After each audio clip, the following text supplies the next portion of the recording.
அப்போஸ்தலர் 1 வரை. தெயோப்பிலுவே, இயேசுவானவர் தாம் தெரிந்து கொண்ட அப்போஸ்தலருக்கு பரிசுத்த ஆவியினாலே கட்டளையிட்ட பின்பு அவர் எடுத்துக்கொள்ளப்பட்ட நாள் வரைக்கும் செய்யவும் உபதேசிக்கவும் தொடங்கின எல்லாவற்றையும் குறித்து முதலாம் பிரபந்தத்தை உண்டு பண்ணினேன். அவர் பாடுபட்ட பின்பு 40 நாளளவும் அப்போஸ்தலருக்கு தரிசனமாகி தேவனுடைய ராஜ்யத்துக்குரியவைகளை அவர்களுடனே பேசி அநேகம் தெளிவான திருஷ்டாந்தங்களினாலே அவர்களுக்கு தம்மை உயிரோடு இருக்கிறவராக காண்பித்தார். அன்றியும் அவர் அவர்களோட கூடி வந்திருக்கும் போது அவர்களை நோக்கி, யோவான் ஜலத்தினாலே ஞானஸ்நானம் கொடுத்தான், நீங்கள் சில நாளுக்குள்ளே பரிசுத்த ஆவியினாலே ஞானஸ்நானம் பெறுவீர்கள். ஆகையால் நீங்கள் எருசலேமை விட்டு போகாமல் என்னிடத்தில் கேள்விப்பட்ட பிதாவின் வாக்குத்தத்தம் நிறைவேற காத்திருங்கள் என்று கட்டளையிட்டார். அப்பொழுது கூடி வந்திருந்தவர்கள் அவரை நோக்கி, ஆண்டவரே, இக்காலத்திலா ராஜ்யத்தை இஸ்ரவேலுக்கு திரும்ப கொடுப்பீர் என்று கேட்டார்கள். அதற்கு அவர், பிதாவானவர் தம்முடைய ஆதீனத்திலே வைத்திருக்கிற காலங்களையும் வேலைகளையும் அறிகிறது உங்களுக்கு அடுத்ததல்ல. பரிசுத்தாவி உங்களிடத்தில் வரும்போது நீங்கள் பலனடைந்து எருசலேமிலும் யூதேயா முழுவதிலும் சமாரியாவிலும் பூமியின் கடைசி பரியந்தமும் எனக்கு சாட்சிகளாய் இருப்பீர்கள் என்றார். இவைகள் அவர் சொன்ன பின்பு அவர்கள் பார்த்து கொண்டிருக்கையில் உயர எடுத்து கொள்ளப்பட்டார். அவர்கள் கண்களுக்கு முன்பாக ஒரு மேகம் அவரை எடுத்துக்கொண்டது. இந்த 9 வசனத்திலிருந்து இன்றைக்கு ஆவியானவர் சில காரியங்களை நமக்கு கற்றுக் கொடுப்பாராக. ஆமென். இந்த 9 வசனங்களும் எதை நமக்கு கற்றுக் கொடுக்குது அப்படின்னா, இந்த இயேசுவானவர் பாடுபட்டு மரித்து 40 நாட்கள் தன் சீஷர்களோடு கூட அவர் இருக்கிறார். அவர் மரித்த பின்பு தன்னுடைய சீஷர்களோடு கூட 40 நாட்கள் இருக்கிறார். அந்த 40 நாட்களும் அவர் என்ன செய்தார்? 40 நாட்களும் அவர் எதை கற்றுக் கொடுத்தார்? 40 நாட்களும் அவர் செய்த வேலை என்ன என்பதுதான் இந்த 9 வசனங்களும் நமக்கு கற்றுக் கொடுக்கிறது. நல்ல கவனிங்க. இயேசு கிறிஸ்து இந்த உலகத்துல 33.5 வருஷம் வாழ்ந்தார் இல்லையா? 33.5 வருஷத்துல 3.5 வருஷம் ஊழியம் செய்தார். 3.5 வருஷம், அதாவது மரிப்பதற்கு முன்பு 3.5 வருஷம் அவர் அநேக ஊழியங்களை, அநேக காரியங்களை அவர் இந்த தேசத்துல செய்தார் என்று நம்ம பார்க்கிறோம். அற்புதங்களை செய்தார், பிசாசுகளை துரத்தினார், உபதேசித்தார், அநேக ஊழியங்களை செய்தார், சீஷர்களை ஏற்படுத்தினார். இல்ல, அவர் செய்யாத ஊழியம் எதுவும் இல்லை. அநேக ஊழியங்களை இயேசு கிறிஸ்து செய்தார். அதே போல மரித்து உயிர்த்தெழுந்த பின்பும் அவர் தன்னுடைய ஊழியத்தை தொடர்கிறார். அவர் மரித்ததோட அவருடைய ஊழியத்தை முடிக்கல. மரித்ததோட அவருடைய மினிஸ்ட்ரி, அவர் இந்த உலகத்துக்கு எதுக்காக வந்தாரோ அது முடியல. அவர் எது வரைக்கும்னா, மரித்த பின்பு 40 நாட்கள் இந்த உலகத்துல இருந்து தன் சீஷர்களோடு அவர் சீஷர்களுக்கு ஊழியம் செய்கிறதை நம்ம பார்க்கிறோம். 33.5 வருஷம் இந்த உலகத்திற்கு அவர் ஊழியம் செய்தார். கடைசி 40 நாட்கள் தன் சீஷர்களுக்கு அவர் ஊழியம் செய்தார். இந்த 9 வசனத்துல அவர் தன் சீஷர்களுக்கு செய்த ஊழியங்களை குறித்து சொல்லப்பட்டிருக்கிறது. ஆமென். 33 வருஷம் யாருக்கு ஊழியம்? இந்த தேசத்துக்கு, இந்த உலகத்துக்கு, மற்ற ஜனங்களுக்கு, புறஜாதி ஜனங்களுக்கு, யூத ஜனங்களுக்கு, பரிசேயர்களுக்கு, வேதபாரகர்களுக்கு, பாவிகளுக்கு, ஆயக்காரருக்குன்னு சொல்லி அநேக ஜனங்களுக்கு அவர் ஊழியம் செய்கிறார். அதே சமயம் மரித்து உயிர்த்தெழுந்த பின்பு அவர் 40 நாட்கள், வெறும் 40 நாட்கள் ஊழியம் செய்கிறார். அந்த 40 நாட்களும் யாருக்கு ஊழியம் செய்கிறார்னா, தன்னுடைய சீஷர்களுக்கு அவர் ஊழியம் செய்கிறார். அல்லேலூயா. நல்ல கவனிங்க. இயேசுவினுடைய ஊழியத்தை 2 விதமா நம்ம இதுல என்ன பண்ணிடலாம், பிரிச்சிடலாம். ஒன்று, 33.5 வருடம் அவர் செய்த ஊழியம். இன்னொன்று 40 நாட்கள் செய்த ஊழியம். 33 வருடம் செய்த ஊழியம் அவர் மரித்ததோடு முடிவடைகிறது. 33 வருடம் அவர் செய்த ஊழியம் அவருடைய மரணத்தோடு முடிவடைகிறது. ஆனால் அவர் 40 நாள் செய்கிற ஊழியம் இந்த உலகத்தின் முடிவு பரியந்தமும் நிற்கிறது. நான் சொல்றது புரியும் நினைக்கிறேன். முதல்ல அவர் செய்த அந்த 3.5 வருஷம் இருக்குல்ல, அந்த 33 வருஷம் வாழ்ந்த நாட்கள் இருக்குல்ல, அதுல 3.5 வருடம் செய்தார்ல, அந்த ஊழியம் அவருடைய மரணத்தோட முடிஞ்சிச்சு. அவர் செய்த ஊழியம், அவருடைய அற்புதங்களும் அடையாளங்களும் அவர் மரித்ததோட முடிஞ்சிச்சு. ஆனா அவர் 40 நாட்கள் தன் சீசர்களோடு செய்த ஊழியம் அந்த 40 நாட்களோடு கூட முடியல. அது இன்றைக்கு வரைக்கும் தொடர்கிறது. அவர் வருகை வரைக்கும் தொடரும். இந்த உலகம் அழிகிறது வரைக்கும் அந்த ஊழியம் இருக்கும். ஆமென். அப்ப இந்த அப்போஸ்தலருடைய துவக்கத்தினுடைய 9 வசனங்கள் என்ன அப்படின்னா, இந்த உலகத்தினுடைய முடிவு பரியந்தமும் அவர்கள் செய்ய போகிற ஊழியத்துக்கான ஆயத்தம். முதல் 9 வசனங்கள் இயேசு கிறிஸ்துவானவர் இந்த உலகத்துக்காக அவர் வைத்திருக்கிற ஊழியத்தை நிறைவேற்றுவதற்கு தன் சீஷர்களை ஆயத்தப்படுத்துகிறதை நமக்கு கற்றுக் கொடுக்கிறது. அல்லேலூயா, அல்லேலூயா. கொஞ்சம் யோசித்து பாருங்க. இயேசுவானவர் ஊழியம் செய்த வருஷம் 3.5 வருடங்கள் இல்லையா? அந்த 3.5 வருட ஊழியங்களுக்காக பிதாவானவர் ஆதியிலிருந்தே பாதைகளை உருவாக்கி கொண்டே வந்தார். அந்த ஊழியத்தை நிறைவேற்றுவதற்கு, அந்த ஊழியத்தை கொண்டு வருவதற்கு பிதாவானவர் சில ஆயத்தங்களை செய்து 4000 வருடங்கள் ஆகும் பொழுது அவர் இந்த உலகத்துக்கு வந்தார். அவர் தன் ஊழியத்தை நிறைவேற்றினார். அந்த ஊழிய நாட்கள் என்பது வெறும் 3.5 வருடங்கள் தான் இல்ல, ஆனா பெரிய மகத்தான காரியங்கள் இருந்தது. ஆனா இன்னைக்கு ஆண்டவர் சீஷர்களை உருவாக்குற நாட்கள், அவர்களை ஆயத்தப்படுத்துகிற நாட்கள் 4000 வருடம் அல்ல, வெறும் 40 நாட்கள். இயேசு கிறிஸ்துவானவர் இந்த உலகத்துக்கு வருவதற்கு 4000 வருடங்கள் ஆனது. அந்த 4000 வருடமும் அவருக்குரிய அந்த பாதைகள் சரி செய்யப்பட்டது. அவர் ஆயத்தம் பண்ணப்பட்டு வந்தார். 4000 வருடங்கள் ஆயத்தப்படுத்தப்பட்டு 3.5 வருடங்கள் ஊழியம் செய்தார். அது மகத்தான ஊழியமாய் இருந்தது. ஆனா இப்ப சீஷர்களை 4000 வருடமாக ஆயத்தப்படுத்தல, 40 நாட்கள் ஆயத்தப்படுத்துகிறார். அது பல 1000 வருடங்களுக்கு அதை கொண்டு போகிறது. ஆமென். யோசித்து பாருங்க. 4000 வருடங்கள் இயேசு கிறிஸ்துவை ஆயத்தம் பண்ணி 3.5 வருஷம் ஊழியம்.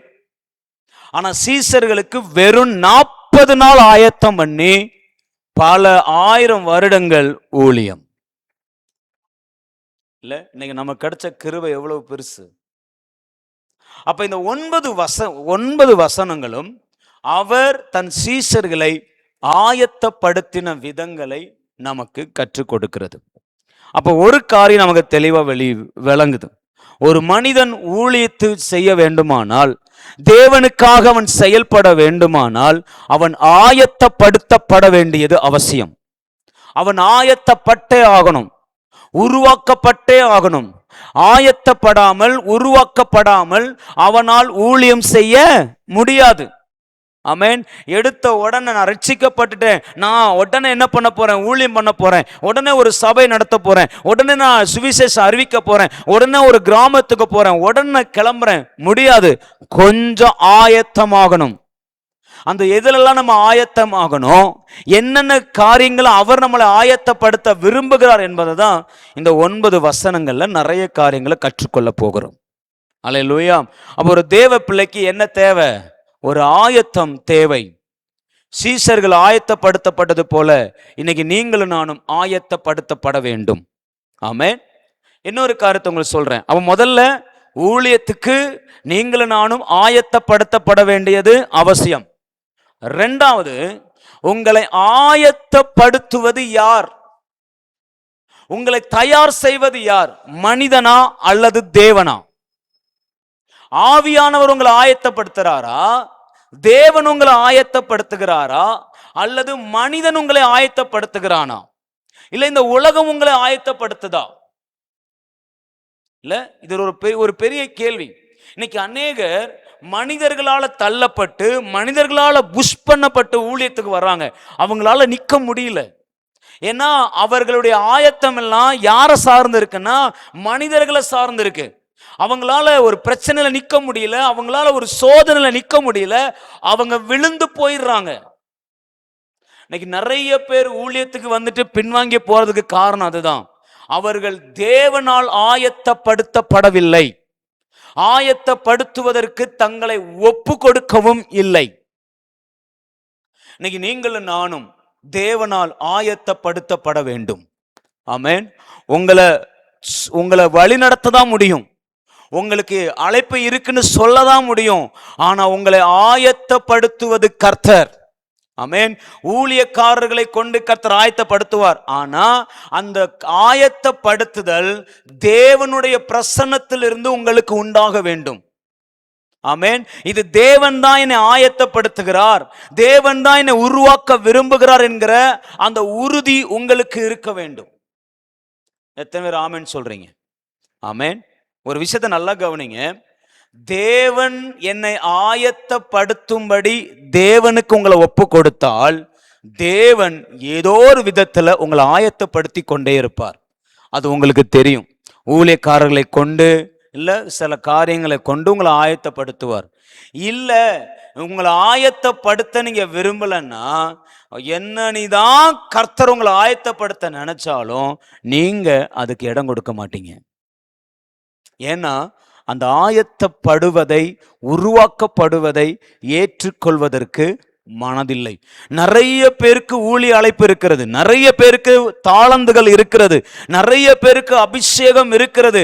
ஆனால் அந்த அபிஷேகத்தை எப்படி பயன்படுத்தணும், எந்த நேரத்தில் பயன்படுத்தணும், யாருக்கு பயன்படுத்தணும், நான் என்ன செய்யணும்னு சொல்லி அதற்காக ஆயத்தப்படுவதற்கு மனதில்லை. இன்னைக்கு ஆண்டவர் உங்களையும் என்னையும் ஆயத்தப்படுத்த விரும்புகிறார். இந்த கடைசி நாட்களில் நீங்களும் நானும் பயன்படும்படி கர்த்தர் விரும்புகிறார். அவர் உங்களை ஆயத்தப்படுத்த, உங்களை உருவாக்குவதற்கு ஒப்பு கொடுங்கள். ஆமென். சரி, இப்ப சீஷர்களை ஆண்டவர் ஆயத்தப்படுத்துகிறார். சரியா? எப்படியெல்லாம் அவர் ஆயத்தப்படுத்துகிறார், சில காரியங்களை நம்ம கொஞ்சம் கொஞ்சமா நம்ம பார்க்கலாம். ஆமென். இப்ப வாசிக்கலாம்.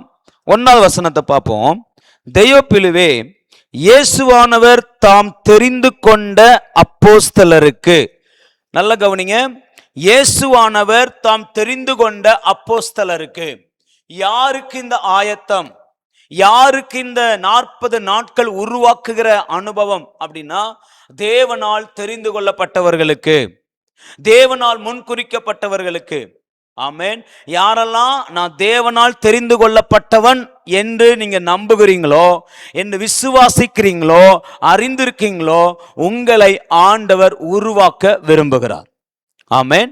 சரி, இப்ப அவர் தெரிந்து கொண்டவர்களை எப்படி உருவாக்குகிறார் அப்படின்னா, முதலாவது அவர் பரிசுத்த ஆவியினால் நிறைந்தவராய்.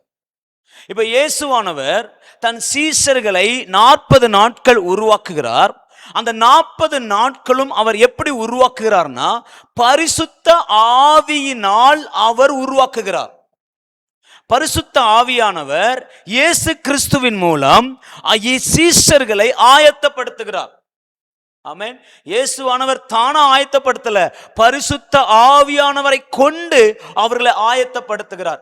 ஏன்னா இனி வரப்போகிற நாட்கள் ஆவியானவருடைய நாட்கள். அதனால இப்ப ஆவியானவர் என்ன செய்கிறார்னா, ஆண்டவரோட இணைஞ்சு இவர்களை 40 நாட்கள் உருவாக்கி நான் பயன்படுத்த போறேன், நான் வல்லமையா செயல்பட வைக்க போறேன்னு சொல்லிட்டு பரிசுத்த ஆவியானவர் இயேசுவோடு இணைந்து இப்ப என்ன பண்றாருன்னா அவர்களை உருவாக்குகிறார். அல்லேலூயா. ஒருவன் ஆயத்தப்படுவதற்கு, ஒருவன் உருவாக்கப்படுவதற்கு பரிசுத்த ஆவியானவர் தேவை. நீங்களும் நானும் பரிசுத்த ஆவியானவரால, இயேசு கிறிஸ்துவால உருவாக்கப்படுகிறவர்களாக இருக்க வேண்டும், ஆயத்தப்படுகிறவர்களாக இருக்க வேண்டும். அல்லேலூயா.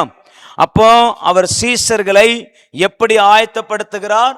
பரிசுத்த ஆவியினாலே ஆயத்தப்படுத்துகிறார். பரிசுத்த ஆவியானவர் என்னென்ன விதங்கள்ல எந்தெந்த காரியங்கள்ல ஆயத்தப்படுத்த விரும்புகிறாரோ அந்தந்த காரியங்கள்ல இயேசுவானவர் சீஷர்களை ஆயத்தப்படுத்துகிறார். ஆமென்.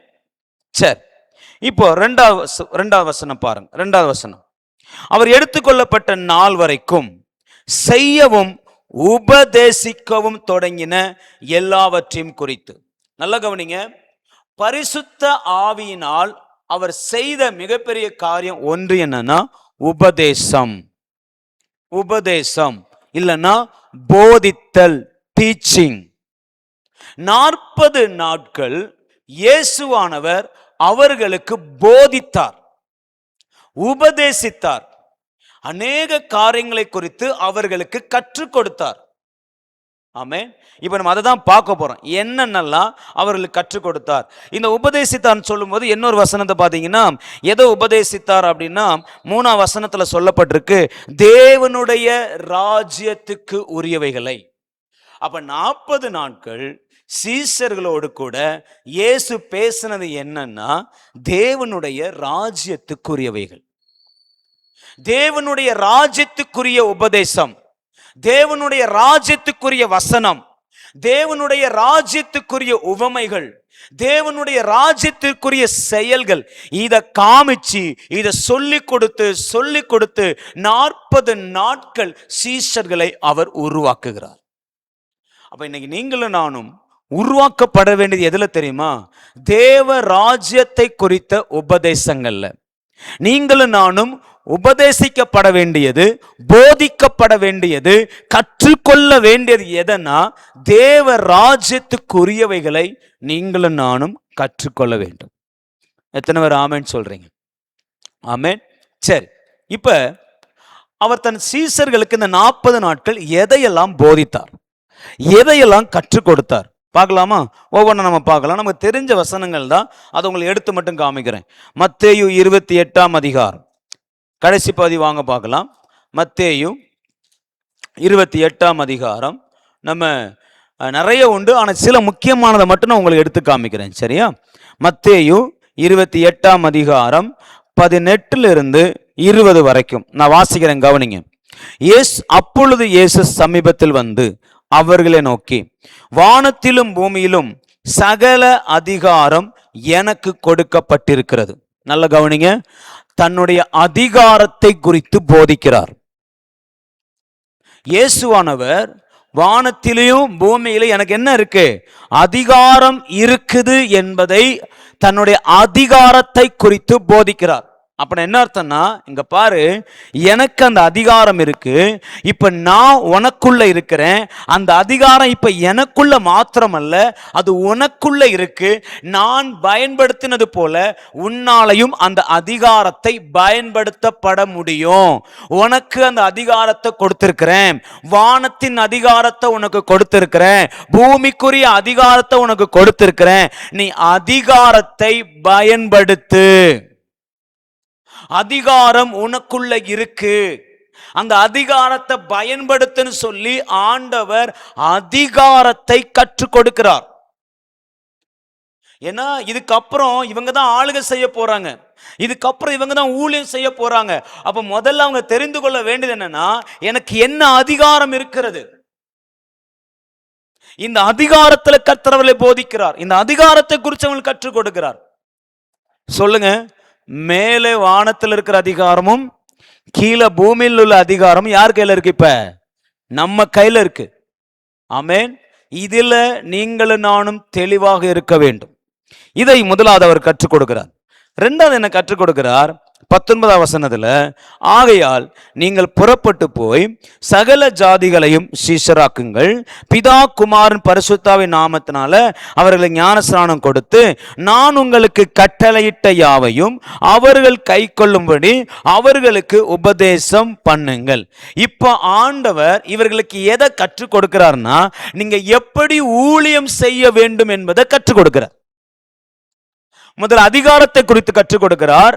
இரண்டாவது எப்படி ஊழியம் செய்யணும்னு கற்றுக் கொடுக்கிறார். எப்படி ஊழியம் செய்யணும்? முதல்ல நீங்கள் புறப்பட்டு போங்கள்.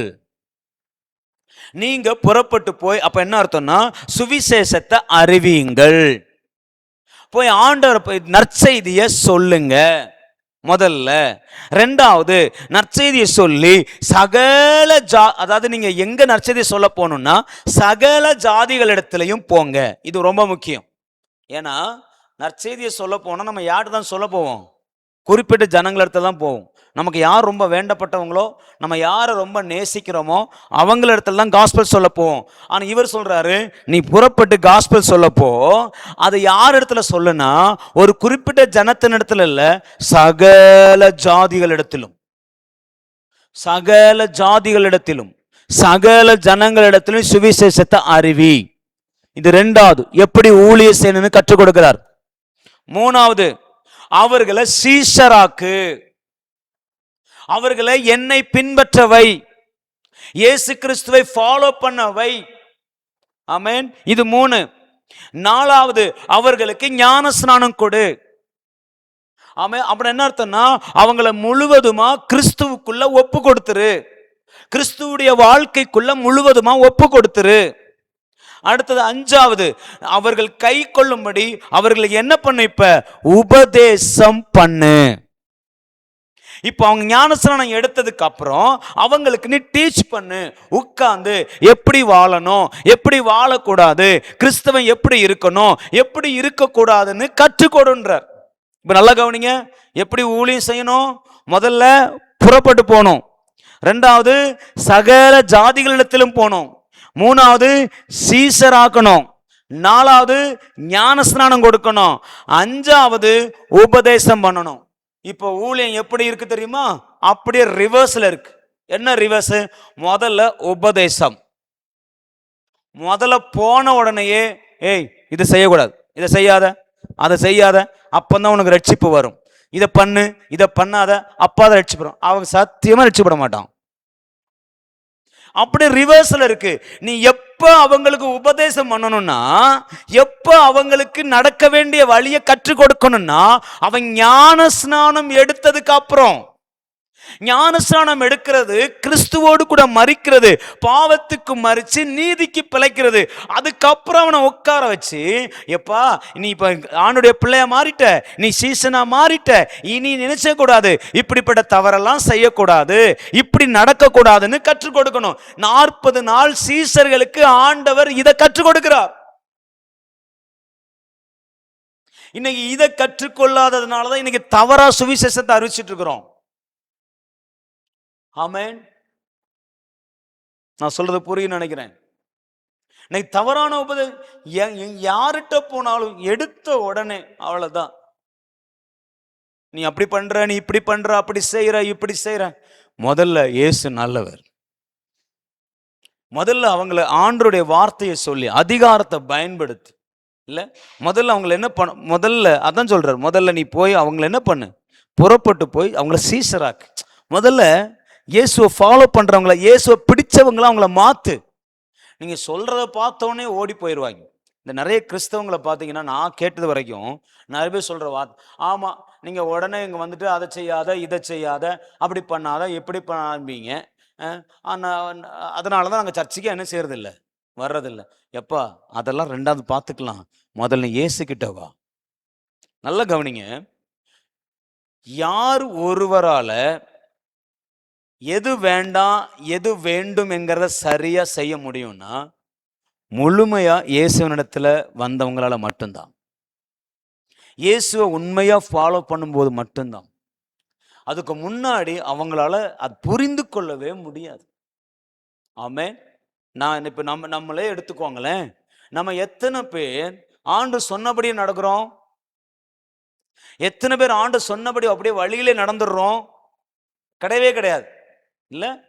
ஆனா நம்ம போய் என்ன சொல்றோம்னா, ரட்சிக்கப்படாத நபர்கள் எடுத்த உடனே அதை விட்டுரு, இதை விட்டுரு, அப்படி போயிரு, இப்படி போயிரு, இதை மாத்து, அதை மாத்து, இதை மாத்து, அதை மாத்து, அவன் ஓடிய போயிடுவான். இதையெல்லாம் நடக்க வேண்டிய வழியை உபதேசிக்க வேண்டியது எப்ப தெரியுமா? அவன் ஞான ஸ்நானம் எடுத்ததுக்கு அப்புறம், நான் உங்களுக்கு கட்டளையிட்ட யாவையும் அவர்கள் கை கொள்ளும்படிக்கு அவர்களுக்கு கடைசியா உபதேசம் பண்ணுங்க. அப்ப நீங்க எப்படி ஊழியம் செய்ய வேண்டும் என்பதையும் சீசர்களுக்கு கற்றுக் கொடுக்கிறார். அப்ப முதல்ல எதை கற்றுக் கொடுத்தார்? அதிகாரம் உங்களுக்கு இருக்குன்னு கற்றுக் கொடுக்கிறார் இல்லையா? ரெண்டாவது என்ன கற்றுக் கொடுக்கிறாரு? நீங்க எப்படி ஊழியம் செய்யணும்னு கற்றுக் கொடுக்கிறார். ஆமென். சரி, இந்த அதிகாரம் அப்படின்னு சொன்னா நிறைய தெரியும் நினைக்கிறேன். ஆண்டு நிறைய அதிகாரம் கொடுத்திருக்கிறார். பிசாசை துரத்துகிற அதிகாரம் இல்லையா? அது மார்க்ல வாசிடலாமா? மார்க் எடுங்க பார்க்கலாம். மார்க் 16ஆம் அதிகாரம். Thank you Jesus. 14 18 வரைக்கும் உள்ள வசனங்களை வாசித்து பார்த்தீங்கன்னா, அதன் பின்பு 11 போஜன பந்தி இருக்கையில் அவர்களுக்கு அவர் தரிசனமாகி, உயிர் தெழுந்திருந்த தம்மை கண்டவர்களை அவர்கள் நம்பாமற் போனது நிமித்தம் அவர்களுடைய அவிசுவாசத்தை குறித்தும் இருதய கடினத்தை குறித்தும் அவர்களை கடிந்து கொண்டார். இந்த 40 நாட்கள் அவர்களுடைய தவறுகளை அவர் கடிந்து கொண்டு உபதேசிக்கிறார். நீங்க என்னை நம்ப மாட்டீங்க, நீங்க அவிசுவாசம் உள்ளவங்களா இருக்கிறீங்க, உங்க இருதயம் கடினப்பட்டிருக்குன்னு சொல்லி அவருடைய குறைகளை, அவர்கள் செய்கிற தவறுகளை ஆண்டவர் கடிந்து கொள்ளுகிறார். கடிந்து கொள்ளுகிற உபதேசம் நடக்குது. எப்ப? 40 நாட்கள். ஆமென். இந்த 40 நாட்கள் அவர் கற்றுக் கொடுக்கிறதுல ஒண்ணு அதுதான், கடிந்து கொள்ளுவார். நிறைய பேருக்கு கடிந்து கொள்ளுதல் பிடிக்க மாட்டேங்குது. கடிந்து கொண்டா சபைக்கே வரதில்லை. எந்த சபையில கடிந்து கொள்ளுதல் இருக்குதோ அந்த சபை உட்படும். எந்த சபையில கடிந்து கொள்ளுதல் இல்லையோ அந்த சபை அவ்வளவுதான், உட்படவே உட்படாது. ஓப்பனாவே சொல்றேன். ஏன்னா ஒரு இடத்துல தவறு இருக்குதுன்னா, ஒரு சீசன் தவறுகிறான் அப்படின்னா, அந்த இடத்துல கடிந்து கொள்ளுதல் இல்லாம அவன் எப்படி மனம் திரும்புவான்? உங்களுக்கு ஒண்ணு தெரியுமா? கடிந்து கொள்ளுதலை குறித்து நீங்க வேதத்துல வாசித்து பாருங்க. ஆண்டவர் சொல்றாரு, கடிந்து கொள்ளாமல் இருந்தால் உனக்கு ஐயோ. நீ சபையில உன் ஜனங்களை நீ கடிந்து கொள்ளலன்னா உனக்கு ஐயோன்னு வசனம் சொல்லுது. ஏன்னா கடிந்து கொள்ளுகிறவன் தான் அவனை வாழ்வதற்கு திருப்புறான். கடிந்து கொள்ளும் போதுதான் அவன் பாவம் திருப்பப்படுது. கடிந்து கொள்ளும் போதுதான் அவன் அக்கிரமத்திலிருந்து திருப்பப்படுகிறான். அப்ப ஆண்டவர் இந்த 40 நாட்களும் தன் சீசர்களை அவர் கடிந்து கொள்ளுகிறார். ஆமென். இந்த நீதிமொழிகள் புஸ்தகத்துல சில கடிந்து கொள்ளுதல உங்களுக்கு நான் காமிக்கலாம்னு நினைக்கிறேன். நீங்கள் எல்லாரும் சீசர்களா இருப்பீர்கள் என்று நம்பி உங்களுக்கு இதை நான் போதிக்கிறேன். ஆமென். ஏன்னா நிறைய பேருக்கு இந்த கடிந்து கொள்ளுதல் அப்படின்னால என்ன பண்ண மாட்டேங்குது, பிடிக்க மாட்டேங்குது இல்லையா? ஓடிடுறாங்க. இந்த கடிந்து கொள்ளுதலை குறித்து வேதத்தில் சில வசனங்களை உங்களுக்கு காமிக்கிறேன். பழைய ஏற்பாட்டில் நிறைய வசனங்கள் இருக்கு. நீங்கள் நெகேமியாவில் வாசித்து பார்த்தீங்கன்னா இன்னும் பயங்கரமாக இருக்கும். சரியா? சரி,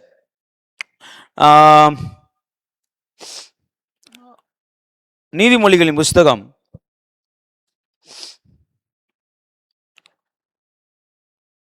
3ஆம் அதிகாரத்தில் 11 வசனம் சொல்லுது, நீ கர்த்தருடைய சிட்சையை அற்பமாக எண்ணாதே, அவர் கடிந்து கொள்ளும்போது என்ன ஆகாத, சோர்ந்து போகாத. இல்லையா? அப்படி சொல்லிட்டு 5ஆம் அதிகாரம் வாங்க, 12ஆம் வசனத்தை சொல்லுது, ஒருவன் கடிந்து கொள்ளுதலை அலட்சியம் பண்ணினால் என்ன ஆகும்னா, ஐயோ போதகத்தை நான் வெறுத்தேனே, கடிந்து கொள்ளுதலை என் மனம் அலட்சியம் பண்ணினதே, என் போதகரின் சொல்லை நான் கேளாமலும் எனக்கு உபதேசம் பண்ணினவர்களுக்கு என் செவியை சாயாமலும் போனேனே அப்படின்னு சொல்லுவானா. எப்ப இதை உணர்வான் தெரியுமா? 10வது வசனத்துல, அந்நியர் உன் செல்வத்தினால் திருப்தி அடைவார்கள், உன் பிரயாசத்தின் பலனெல்லாம் புறத்தியாருடைய வீட்டில் சேரும், முடிவுல உன் மாம்சமும் உன் சரீரமும் உருவழியும் போது, நீ ஒன்றுமில்லாமல் அழிந்து போகும்போதுதான் அந்த உணர்வு வருமா? என்ன உணர்வுனா, ஐயோ என் போதகர் என்ன என்ன பண்ணாரு, கடிந்து கொண்டாரு, நான் அதை கேட்காமல் போனேனே.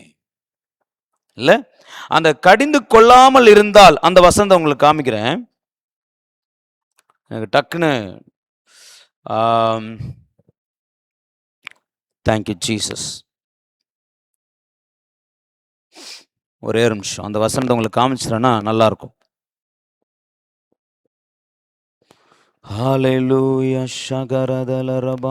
நீதிமொழிகள் 28:23 சொல்லுது, கடிந்து கொள்ளுகிறவன் அங்கீகாரம் பெறுவான்.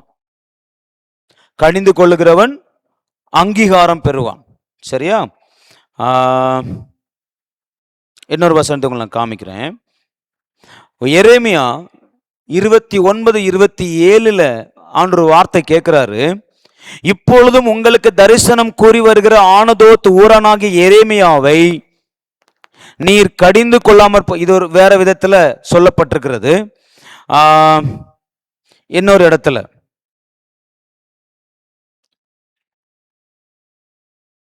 Thank you Jesus. சரி, அந்த வசனத்தை உங்களை பிறகு நான் காமிச்சு கொடுக்குறேன், சரியா? அப்ப நீங்களும் நானும் கடிந்து கொள்ளப்பட வேண்டியது அவசியம். நிறைய நேரங்களில் தவறுகள் செய்யும் பொழுது நம்முடைய இங்க ஆண்டு அவிசுவாசத்துக்காக கடிந்து கொள்கிற நிறைய இடங்கள்ல இயேசு கடிந்து கொள்வார், நிறைய இடங்கள்ல. அப்போ இந்த இடத்துல 40 நாட்கள் உயிர்த்தெழுந்த பின்பு, கொஞ்சம் யோசித்து பாருங்க, உயிர்த்தெழுந்த பின்பு அவர் இந்த உலகத்தை விட்டு போறார். அவர் வானத்துக்கு எடுத்துக்கொள்ளப்பட போகிறார். இனிங்க வர போறதில்லை. சீசர்ல பார்த்து நீ அவிசுவாசப்படுற, உன் இருதயம் கடினமா இருக்குன்னு அவர் சொன்னார்னா அவனுக்கு என்ன நினைப்பானுங்க? என்னை குறித்து தப்பா யோசிக்க மாட்டாங்க. இந்த இருக்க போறது கொஞ்ச நாள், அதனால கொஞ்சம் கொலாவி கொஞ்சி அமைதியா தட்டி கொடுத்துட்டு அப்படி போலாமே அப்படின்னு இயேசு யோசிச்சிருக்கலாம். ஆனா அவர் அப்படி யோசிக்கல. அவர் என்ன யோசிக்கிறார்னா, 40 நாட்கள் எனக்கு கொடுத்திருக்கிற தருணம் உன்னை உருவாக்க.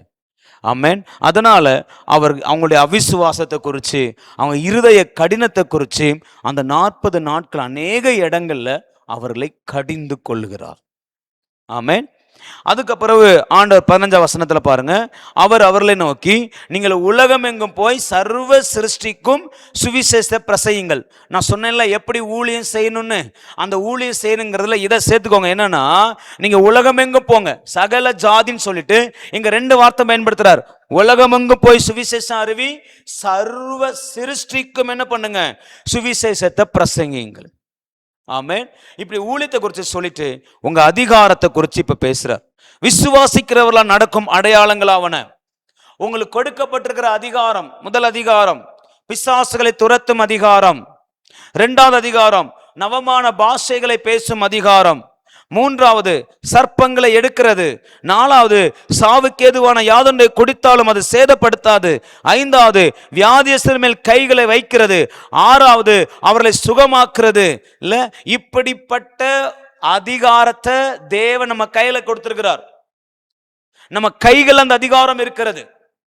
வியாதிகளை சுகமாக்க, பிசாசுகளை துரத்த தேவன் அவருடைய அதிகாரத்தை நம்ம கையில கொடுத்திருக்கிறார்.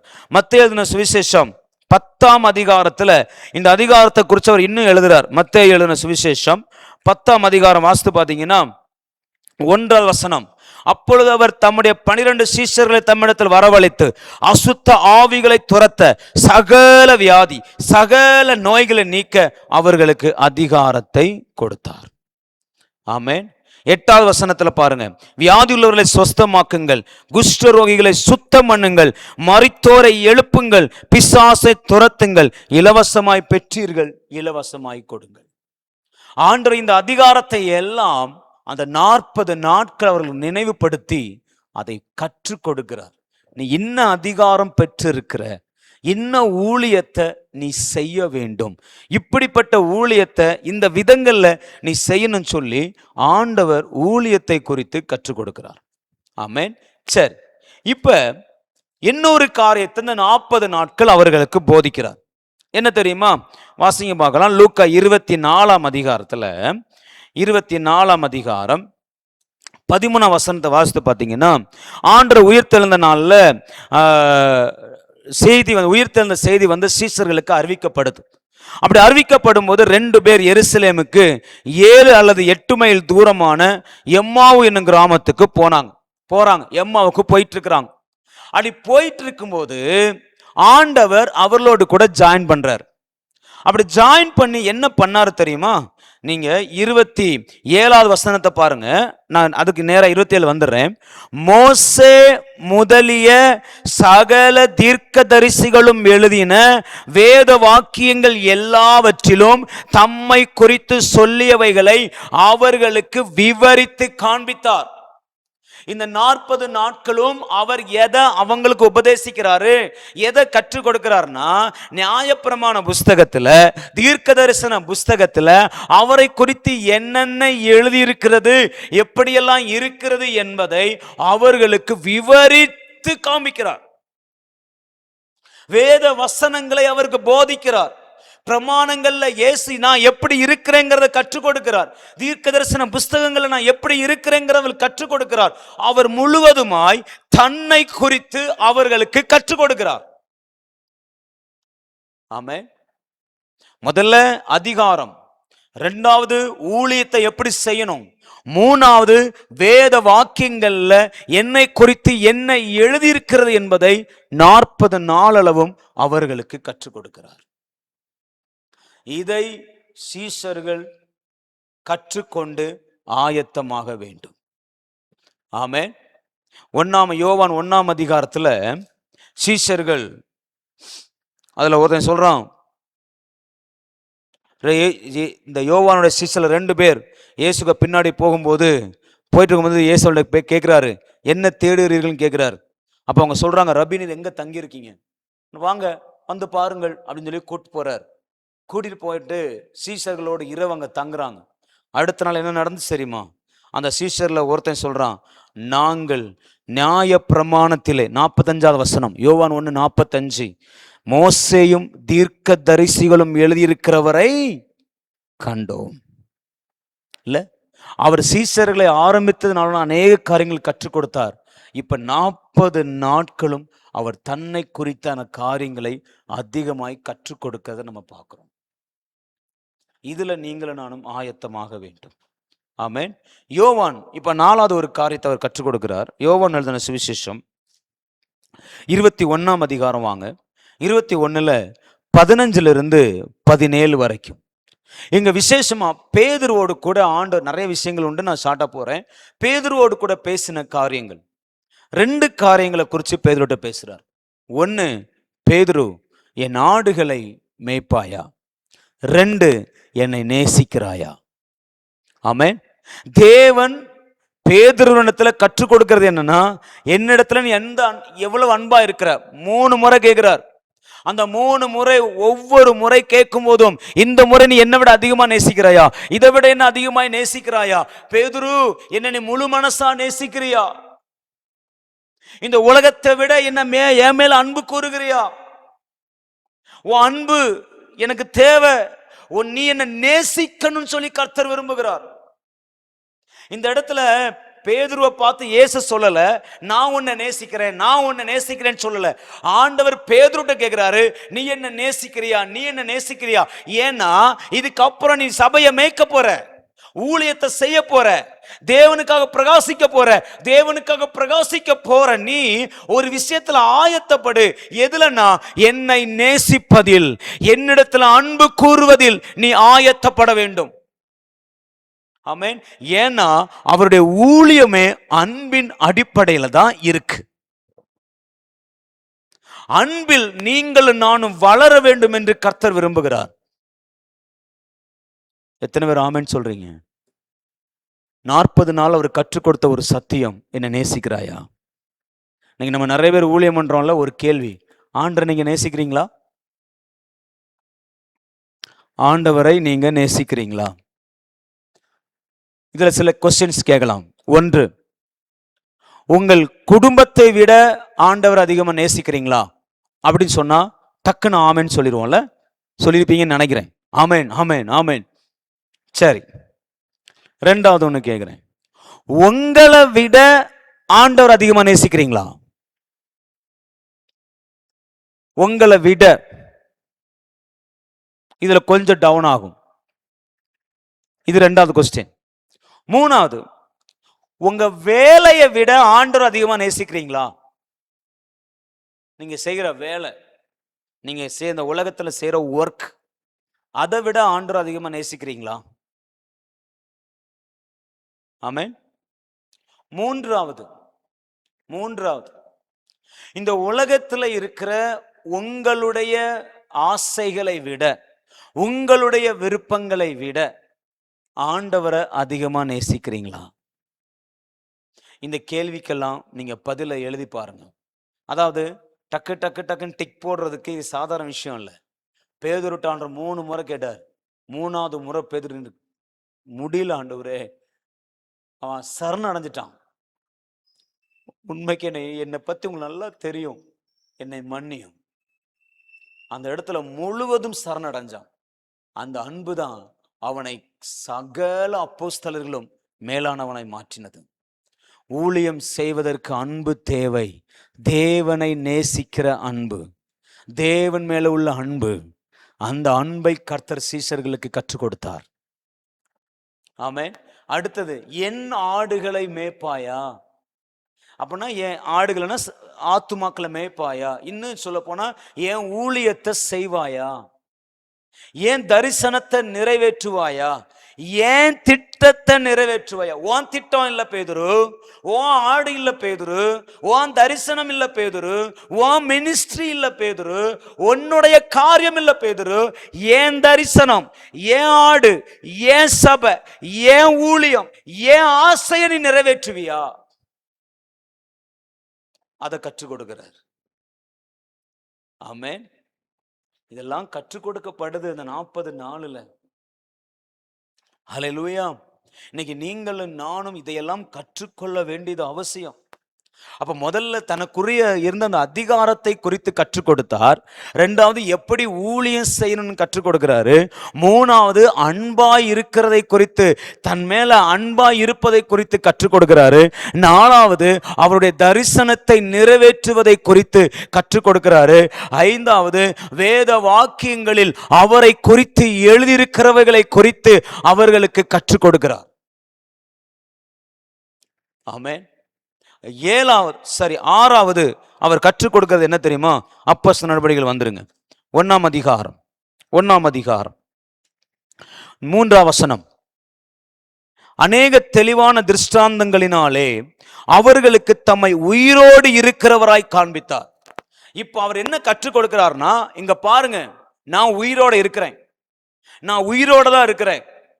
நான் 33 வருஷம் இந்த உலகத்துல எப்படி இருந்தேனோ அப்படியே நான் உயிரோட இருக்கிறேன். நான் மரித்து போகல, நான் உயிரோடு எழுந்திருக்கிறேன். நான் ஜீவனுள்ள தேவன் என்பதை பல திருஷ்டாந்தங்களினாலே, அதாவது என்னன்னா திருஷ்டாந்தங்கள் அப்படின்னா ஆதாரத்தோடு நிரூபிக்கிறார். எப்படிப்பட்ட ஆதாரம்? அவர் அப்பத்தை எடுத்து பிட்டு, ஆவியால அப்பத்தை பிக்க முடியாது, ஆனா கர்த்தர் அப்பத்தை பிட்டு காமிச்சு கொடுக்கிறாரு, நான் உயிரோட இருக்கிறேன். இரண்டாவது, அவர் விலாவையும் கைகளையும் விலாவிலையும் பட்ட காயத்தை காமிச்சு, என் கை விலாவுக்குள்ள கையை விட்டு பாருன்னு சொல்லி தான் உயிரோடு இருக்கிறவராக நிரூபித்தார். ஆமென். இது இரண்டாவது.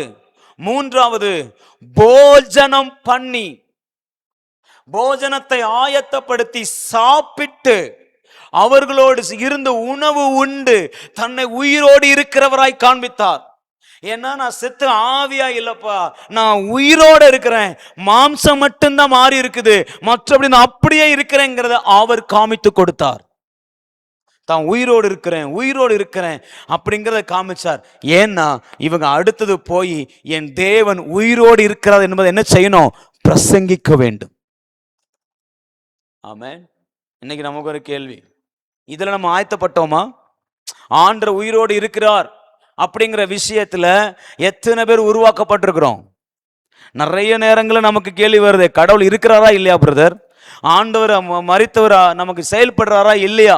அவர் வல்லமைக்கு அதிகாரம் இருக்கா இல்லையா? பவர் இருக்கா இல்லையா? இல்ல. ஆனா இந்த 40 நாள் சீஷர்கள் அவர் கற்றுக் கொடுக்கிறது, நான் உயிரோடு இருக்கிறேன், நான் ஜீவனோடு இருக்கிறேன் என்பதை தன் சீஷர்களுக்கு கற்றுக் கொடுத்தார். ஆமென். அடுத்தது இந்த அதிகாரத்துல அவர் கற்றுக் கொடுத்தது என்னன்னா, காத்திருக்க சொல்லி கற்றுக் கொடுத்தார். பிதாவின் வாக்கு தத்தம் நிறைவேற என்ன பண்ணுங்க? காத்திருங்கள் சொல்லி காத்திருப்பதை குறித்து கற்றுக் கொடுத்தார். அடுத்தது அவர் கற்றுக் கொடுத்தது என்னன்னா, பரிசுத்த ஆவியானவருடைய பலன், பரிசுத்த ஆவியினுடைய வல்லமையை குறித்து அவர் கற்றுக் கொடுக்கிறார். ஆமென். பரிசுத்தாவின் பலனை குறித்து கற்றுக் கொடுக்கிறார். அடுத்தது அவர் கடைசியாக கற்றுக் கொடுக்கிறதுனா, நீங்கள் எனக்கு சாட்சிகளாய் இருக்க வேண்டும் என்பதை கற்றுக் கொடுக்கிறார். இப்படிப்பட்ட காரியங்களை அவர் கற்றுக் கொடுக்கிறார். இதுல ஒரு காரியத்தை நான் மென்ஷன் பண்ண விரும்புகிறேன். இந்த அப்போஸ்தலர் 1ஆம் அதிகாரத்துல சீஷர்கள் கேட்குறாங்க, ஆண்டவரே இக்காலத்தில் ராஜ்யத்தை எங்களுக்கு திரும்ப தருவீர் இல்ல 6வது வசனத்துல பாத்தீங்கன்னா, கூடி வந்திருந்தவங்க அவரை நோக்கி கேட்கிறாங்க, இக்காலத்துல ராஜ்யத்தை இஸ்ரவேலுக்கு திரும்ப. அப்ப சொல்றாரு ஆண்டவர், இங்க பாரு, இந்த இந்த காலத்து அந்த காலத்தை அறிகிறது உனக்கு தேவையில்லாத வேலை. உனக்கு அடுத்தது இல்லைன்னா உனக்கு அது தேவையில்லை. அவர் ராஜ்யத்தை எப்போ வேணாலும் இஸ்ரவேலுக்கு கொடுப்பார். அவன் என்ன நினைக்கிறான்னா, இஸ்ரவேல் வந்து ரோமர்கள் கீழே இருந்து எப்போ விடுவிக்கப்படுவான் அப்படின்னு அவன் நினைக்கிறான்.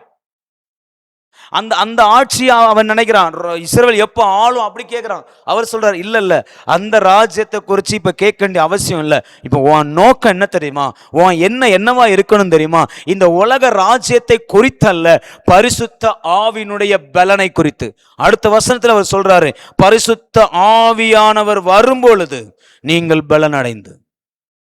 இன்னைக்கு நிறைய பேருடைய எண்ணம் ஏக்கம் எல்லாம் இந்த உலக ராஜ்யம், இந்த உலகத்துல நான் எப்படி இருப்பேன், இந்த உலக ஆசீர்வாதத்துல எப்படி இருப்பேன், இந்த ராஜ்யம் எப்ப எனக்கு கிடைக்கும், இந்த ஆசீர்வாதம் எனக்கு கிடைக்கும் சொல்லி இந்த உலக ராஜ்யத்தை குறித்து யோசிக்கிறோம். ஆண்டவர் என்ன கற்றுக் கொடுக்கிறார்னா, இந்த உலக ராஜ்யத்தை விட்டு தள்ளு. இந்த உலக ராஜ்யத்தை கொடுப்பது பிதாவினுடைய வேலை. அவர் எப்ப வேணாலும் கொடுப்பார். ஆனா உனக்கு தேவை பரிசுத்த ஆவியின் பலன், பரிசுத்த ஆவியின் வல்லமை, பரிசுத்த ஆவியினுடைய தேவ வல்லமை உனக்கு தேவை. அதை காத்திருந்து பெற்றுக்கொள். ஆமென். இதையெல்லாம் அவர் கற்றுக் கொடுத்ததுக்கு அப்புறம்தான் 2ஆம் அதிகாரத்துல ஆவியானவர் இறங்கி வந்து அவர்களை பயன்படுத்த ஆரம்பிக்கிறார். ஆமென். நான் கேட்கிறேன், இத்தனை காரியங்களில் நாம் உருவாக்கப்பட்டு விட்டோமா? அவருடைய போதனைகள், அவர்களுடைய டீச்சிங்ல நாம உருவாக்கப்பட்டு விட்டோமா? எப்படி ஊழியம் செய்ய வேண்டும் என்கிற காரியத்துல உருவாக்கப்பட்டு விட்டோமா? எப்படி சுவிசேஷத்தை அறிவிக்க வேண்டும் உருவாக்கப்பட்டு விட்டோமா? இல்ல, எப்படிப்பட்ட அதிகாரத்தை நாம் பெற்றிருக்கிறோம் அதுல உருவாக்கப்பட்டு விட்டோமா? வேத வாக்கியங்களிலே அவரை குறித்து அறிந்து கொள்ளுகிற அறிவுல நாம் உருவாக்கப்பட்டு விட்டோமா? தேவன் மேல வைத்திருக்கிற அன்புல நாம உருவாக்கப்பட்டு விட்டோமா? அவருடைய சித்தத்தையே அவருடைய திட்டத்தையே செய்கிறதுல நாம உருவாக்கப்பட்டு விட்டோமா? காத்திருக்கிற காரியத்துல உருவாக்கப்பட்டு இருக்கிறோமா? பரிசுத்த ஆவியின் பலனை பெற்றுக் கொள்வதில்லை. இந்த உலகத்தை விட, உலக ராஜ்யத்தை விட எனக்கு பரலோக ராஜ்யம் தான் பெருசு, ஆவியானவருடைய ராஜ்யம் தான் பெருசுன்னு சொல்லி அந்த ராஜ்யத்தையே வாஞ்சிக்கிறதுல உருவாக்கப்பட்டு விட்டோமா? நீங்கள் நானும் எதுல உருவாக்கப்பட்டிருக்கிறோம்? எவ்வளவு உருவாக்கப்பட்டிருக்கிறோம்? அவர் நம்மை உருவாக்க விரும்புகிறார். ஹல்லேலூயா. நல்ல கவனிங்க. இயேசு கிறிஸ்து நாட்கள் நான் சொன்ன இந்த 3.5 வருஷம் ஊழியம் சொன்ன பாருங்க. 3.5 வருஷம் இயேசு கிறிஸ்துவானவர் இந்த உலகத்துக்காக ஊழியம் செஞ்சார். இந்த 40 நாள் இவங்களுக்கு அவர் செய்கிற ஊழியம் உலகம் முழுவதுக்கும் அந்த எப்ப ஆண்டு வருகை வரைக்கும், இந்த உலகம் அழுகிறது வரைக்கும் அந்த சுவிசேஷம் போகணும். அவ்வளவு நாட்களுக்கு இந்த 40 நாள் உருவாக்குதல், உங்களை அதுக்காக உங்களை உருவாக்குகிறார். சில நேரங்களில் அவங்க நம்மளை காத்திருக்க சொல்றார். நாணல் பெட்டிக்குள்ள மோசே 3 மாசம் உட்கார வச்சார் தெரியுமா? எதுக்குன்னா அவனை அரண்மனையில பல வருடங்கள் வளர்ப்பதற்காக. அவனை குறித்த தேவ திட்டம் 80 வயசுல நடக்கணும், 80 வயசுல ஊழியக்காரனா மாத்தணும். அந்த நோக்கத்துக்காக ஆண்டவர் 3 மாசம் ஒழிச்சு வச்சுட்டு அவனை அரண்மனையில கொண்டு மறுபடியும் அவனை வச்சுட்டு மறுபடியும் 40 வருஷம் வனாந்தரத்துல கொண்டு மறைச்சு வைக்கிறார், உருவாக்குகிறார். இன்னைக்கு நீங்கள் நானும் உருவாக்கப்பட வேண்டியது அவசியம். இன்னைக்கு உருவாகுவதற்கு யாருக்குமே மனசு இல்லை. ஒரு விஷயத்தை தெளிவா தெரிந்து கொள்ளுங்க, நாம் உருவாகுவதற்கு நமக்கு மனதில்லை என்றால் நம்மை பயன்படுத்துவதற்கு அவருக்கும் மனதில்லை. நாம் ஆயத்தம் ஆவதற்கு ஒப்பு கொடுப்பதற்கு நமக்கு மனதில்லை என்றால் நம்மை அவரால் பயன்படுத்த முடியாது. அப்படியே பயன்படுத்த நினைச்சாலும் சின்ன சின்ன விஷயங்களுக்காய், சின்ன சின்ன காரியங்களுக்காய் பயன்படுத்திட்டு போயிடுவாரு.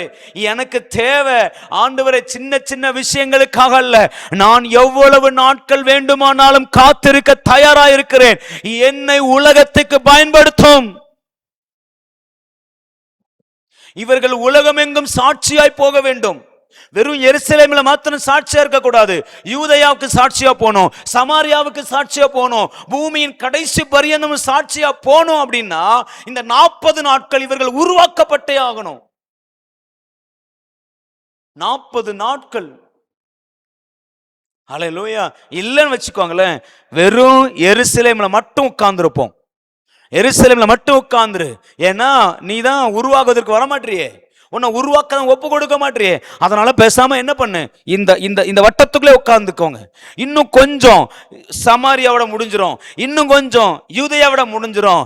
ஆனா முழுமையாய் ஒப்பு கொடுக்கிறவனை, முழுமையாய் பரிசுத்தாவின் பலனுக்கு ஒப்பு கொடுக்கிறவனை கர்த்தர் பூமியின் கடைசி பரியந்தம் பயன்படுத்துவார்.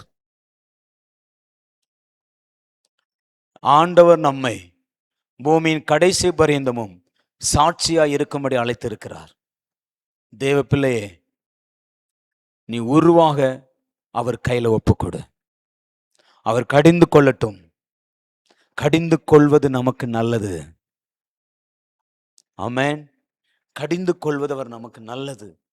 அவர் நம்மை கடிந்து கொள்வாராக. என் தவறுகளை கடிந்து கொள்வாரா. என்னை விட்டுட்டாருன்னு வச்சுக்கோங்க, என் பாவத்தை அவர் உணர்த்தாம என்னை கண்டிக்காம விட்டுட்டாருன்னு வச்சுக்கோங்க,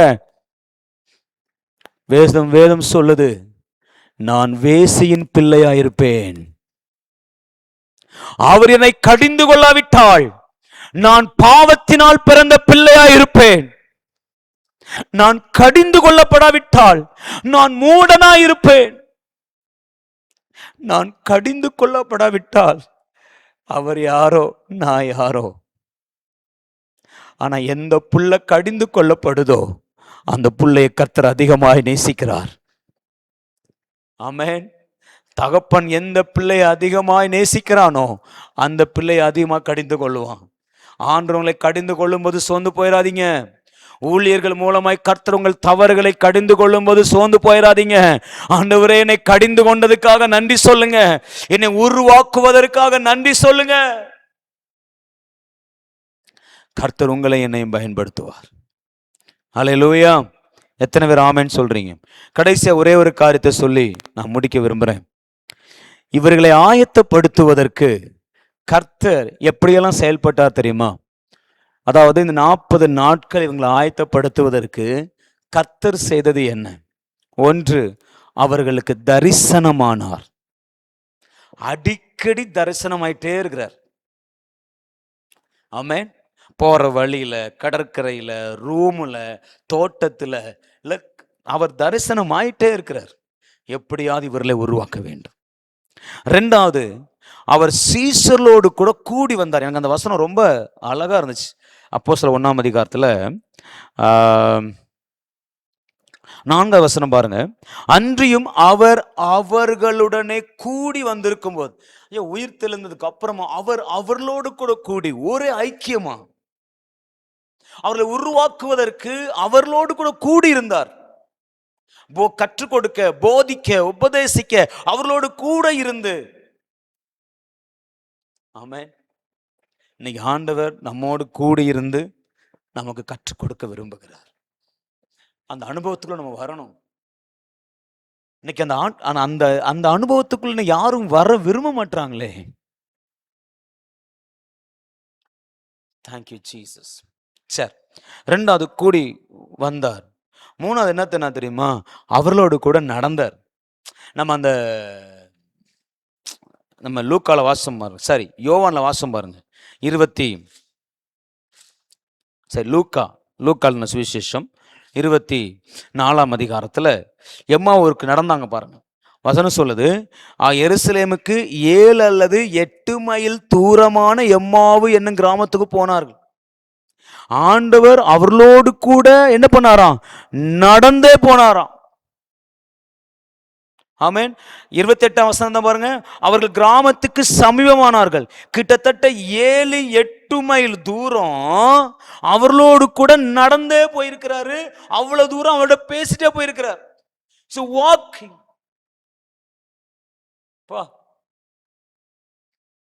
அந்த 2 பேருக்கு கற்றுக் கொடுப்பதற்காக, அந்த 2 பேருக்கு போதிப்பதற்காக எவ்வளவு தூரம் வேணாலும் அவர் நடப்பதற்கு தயாரா இருக்கிறார். அவங்களை உருவாக்குவதற்கு, அவர்களோடு கூட நடப்பதற்கு he is ready.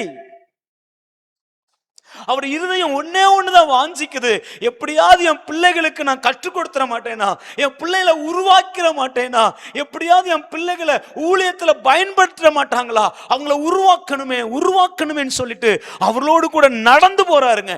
எங்க உயிர்த்தெழுந்த ஆண்டவருக்கு பேசாம சிங்காசனத்துல உட்கார்றதுக்கு எவ்வளவு நேரங்க ஆகும்? நடக்கிறதுக்கு அவருக்கு என்னங்க இருக்கு? அதுவும் 8 மைல் தூரம் நடந்து போறாரு. நடந்து அவளோடு பேசி வேத வாக்கியங்களை எடுத்து கொடுத்து, எசையாவில் இப்படி போட்டிருக்கு தெரியுமா, சகரியா இப்படி சொன்னார் தெரியுமா, எரேமியா இப்படி சொல்லியிருக்கிறார் தெரியுமா, மோசே இந்த புஸ்தகத்தை லேவி ராமத்துல இப்படி சொல்லியிருக்கிறார்ல தெரியுமா, பேசிட்டு நடந்துட்டே போறார் பாருங்க. ஓ, இவ்வளவு நல்ல ஆண்டவர்ல. அடுத்து பாத்தீங்கன்னா இந்த சம்பவத்துல பேசிட்டே போனார். பேசினார், உபதேசித்தார். ஆண்டவருக்கு பேசுறதுனா ரொம்ப பிடிக்கும். அவர் உருவாக்குவதற்கு நம்மளை பயன்படுத்துகிற முதல் ஒரு காரியம் என்ன தெரியுமா? நம்மோடு பேசணும். அவர் பேசணும், நம்ம கேட்கணும். இங்க அப்படியே ஆப்போசிட், நம்ம பேசணும், அவர் கேட்கணும். இல்ல எல்லாருடைய இருதயம் அப்படிதான் இருக்கு. நான் எங்க போறீங்க பிரதர்? நான் ஜெபிக்க போறேன் பிரதர். அப்படியா, என்ன ஜெபிக்க போறீங்க? நான் இதெல்லாம் பெரிய லிஸ்ட் வச்சிருக்கேன், நான் இதுக்காக ஜெபம் பண்ண போறேன், அதுக்காக ஜெபம் பண்ண போறேன். என்னைக்கு ஆச்சும் ஜெபம் பண்ண போறோம், ஆண்டவருடைய வார்த்தையை கேட்க போறேன், அவருடைய சத்தத்தை கேட்க போறேன்னு போயிருக்கிறேனா? இல்ல. ஐயோ, ஆண்டவர் கூட பேச போறாரு, நிச்சயமா இன்னைக்கு ஆண்டவர் ஏதாச்சும் ஒரு பேசுவார், அவருடைய சத்தத்தை நான் வாங்கி வரணும், எங்க கூட ஆண்டவர் பேசுவார். அந்த சத்தத்தை கேட்கறது நம்ம போறது இல்லையே. நான் பேசணும், இவ்வளவுலாம் இருக்கு, இன்னைக்கு ஜெபிக்க போன ஆண்டவர்கிட்ட நான் இதெல்லாம் பேசணும், இதெல்லாம் சொல்லி ஜெபம் பண்ணி அழுது கூப்பாடு போட்டு கொடுத்துட்டு வந்துடணும், அப்படின்னு தானே போறோம். நம்ம தேவ சத்தத்தை கேட்கறதுக்கு ஆள் இல்லை. இங்க அவர் பேச அவர்கள் கேட்டார்கள். அவர் பேசணும்னு ஆசைப்படுறார், பேசினார். அடுத்தது பாத்தீங்கன்னா கட்டளையிட்டார். ஆமென். நிறைய விஷயங்களை அவர்களுக்கு ஸ்ட்ராங்கா சொன்னார். கட்டளையிட்டார். என்ன சொன்ன? கடிந்து கொண்டார். இல்ல, கடிந்து கொண்டார், பாரப்பட்டார். பேதுருடைய லைஃப்ல பாரப்பட்டார். எதுக்குன்னா உங்களை உருவாக்க. அவர் உங்களோட நடக்க ரெடி, உங்களோட பேச ரெடி, உங்களோட கூடி வருவதற்கு ரெடி, உங்களுக்கு தரிசனம் ஆவதற்கும் ரெடி, உங்களை என்ன சொல்றது, உங்க கூட உங்களுக்கு போதிச்சு உங்களை உருவாக்குவதற்கு இஸ் ரெடி. நாம தயாரா? ஆண்டு சொல்லுங்க, என்னை உருவாக்கும், என்னை உருவாக்கும். என்னை தருகிறேன் உம் கரத்தில், என்னை படைக்கிறேன் உம் பாதத்தில், என்னை தருகிறேன் உம் கரத்தில், என்னை படைக்கிறேன் உம் பாதத்தில், உருவாக்குமே என்னை உருவாக்குமே என்னை உருவாக்குமே, குயவனே உம் கையில் களிமண்ணா, என்னை வணையும் குயவனே, உங்க கையில களிமண்ணா எங்களை ஒப்பு கொடுக்கிறோம்ப்பா. எங்களை உருவாக்குங்க, எங்களை உருவாக்குங்க.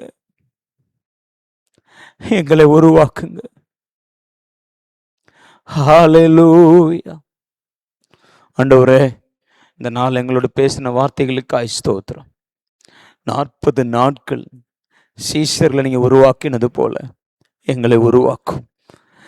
நாங்க ஏதோ ஒரு மாதிரி ஊழியம் பண்ணக்கூடாதுப்பா, நல்லா உருவாக்கப்படணும். ஆண்டவரே, எங்களை உருவாக்கும். உருவாக என்னை ஒப்பு கொடுக்கிறேன். என் கண்கள், என் செவிகள் உருவாகட்டும், என் இருதயம் உருவாகட்டும், என் சிந்தை உருவாகட்டும், என் கைகள், என் கால்கள் உருவாகட்டும், என் எண்ணங்கள் உருவாகட்டும். எங்களை உருவாக்குங்கப்பா, எங்களை உருவாக்குங்க. உம்முடைய கரங்களை எங்களை முழுவதும் ஒப்பு கொடுக்கிறோம். எங்களை வழி நடத்தும். இயேசுவின் நாமத்தில் பிதாவே, ஆமென், ஆமென். என் ஆத்துமாவே கர்த்தரை ஸ்தோத்திரி, என் முழு உள்ளமே பரிசு நாமத்தை ஸ்தோத்திரி. என் ஆத்துமாவே கர்த்தரை ஸ்தோத்திரி, அவர் செய்த சகல உபகாரங்களையும் மறவாதே. ஆமென்.